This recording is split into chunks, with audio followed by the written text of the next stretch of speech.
So competition between the Whigs and the Democrats was usually closely matched and competitive, and it's always been that way, even now between the Democrats and Republicans. The United States, it brought the United States the first broadly supported two-party system in the Western world, and the issue of slavery eventually led to the division within the Whig Party, and they dissolved, and they were replaced by the Republicans. Now, the Republican Party was able to put Lincoln in the White House in 1860 through a coalition of anti-slavery Northern Democrats and I see I'm spelling AD, former Whigs. And the Republicans and Democrats have been our two major parties since 1860. I hope I'm not breaking news there. Now, political machine, and you should know this definition of what a political machine is. It's a party organization that recruits voter loyalty with tangible incentives and is characterized by a high degree of control over member activity. Now, these don't really exist anymore. The last political machine, kind of, sort of, is in Chicago,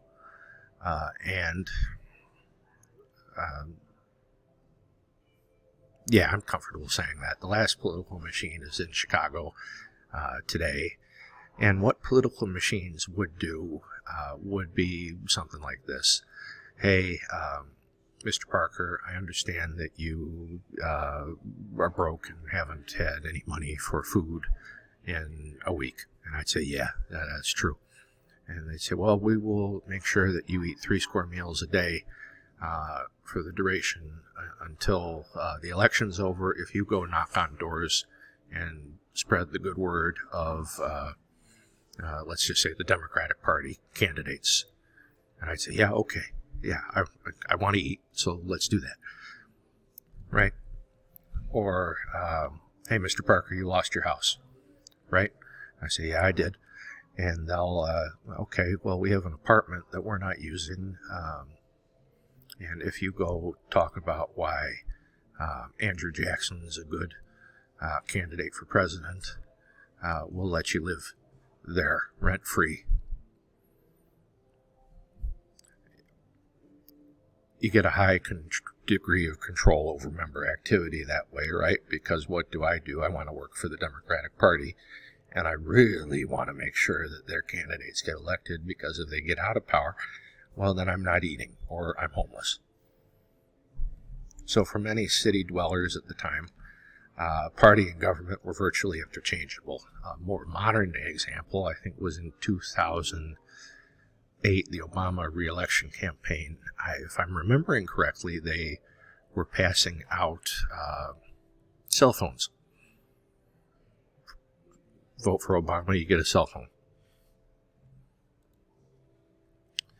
Now, parties would provide, as I was saying, housing, employment, even food to citizens, and that gave citizens the opportunity for upward social mobility. And we saw real high levels of voter turnout, because if your party loses, well, maybe the housing, the employment, the food, or all three go away. And that's, so you saw 75% or better voter turnout, and we don't have great voter turnout today. I think this is a little high, to be quite honest. So, the modern era. So, do political parties still have the same amount of control over candidates' campaigns and the electorate they once did? And that's not a question I'm going to answer. That's something that you've got to think about for yourself. But we definitely live in the age of candidate-centered politics, which are politics that focus on the candidates, their particular issues, and character rather than party affiliation. And I have a link down there which I encourage you to watch. It's called The Best and Worst 2016 Campaign Ads. I can't play them for you because then YouTube will give me a copyright strike, and I don't want that because I like to make these videos because they help a great many of you. But just watch those. Most of them are not about, I'm a Republican, I'm a Democrat. They're about, I, Mr. Parker, am better than my opponent because of X, Y, and Z. So watch those and see what you think.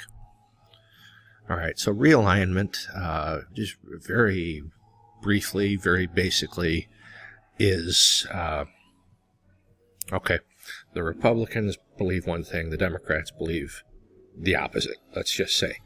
Now, because of changing demographics and circumstances throughout the nation, the Republicans start to believe what the Democrats did, the Democrats start to believe what the Republicans did. That's your 10-second realignment lesson.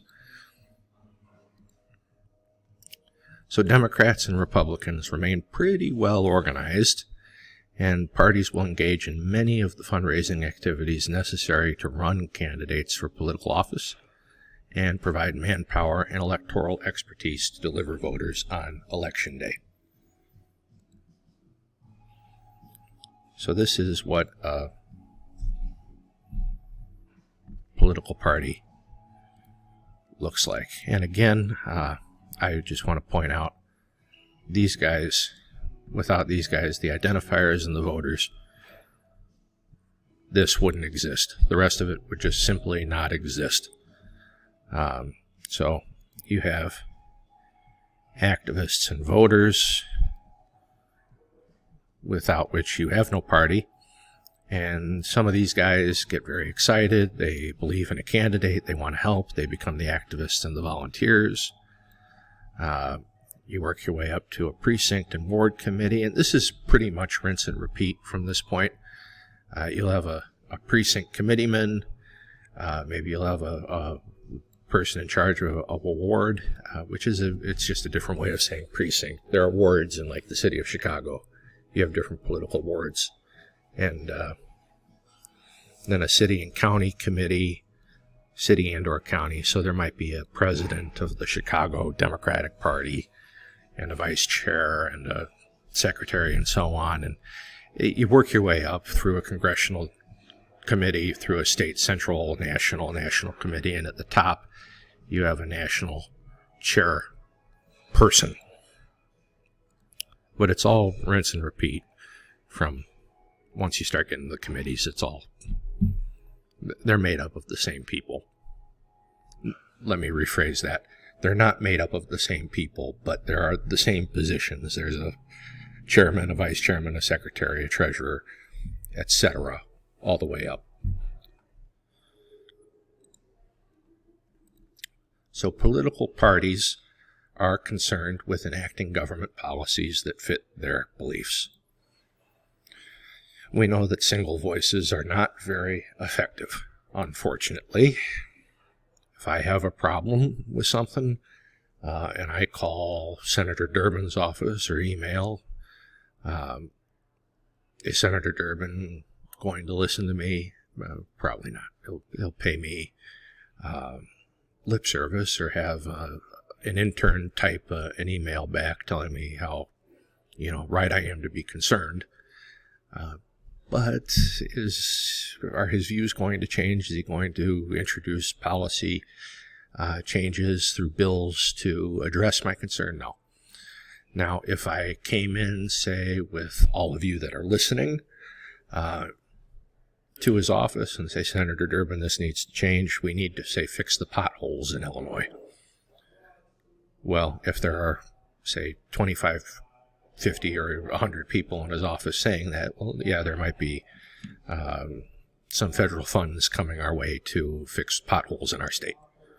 So parties will nominate, which means select candidates to run for office, and they'll do this through primaries or at their conventions or any number of places. But candidates get selected, and the candidates are the men and women like Joe Biden, like Donald Trump, who represent a party and run for office. So this is the logo of the U.S. Pirate Party, and these guys are concerned with technology and computer safety and things like that. They're not, again, they're not like,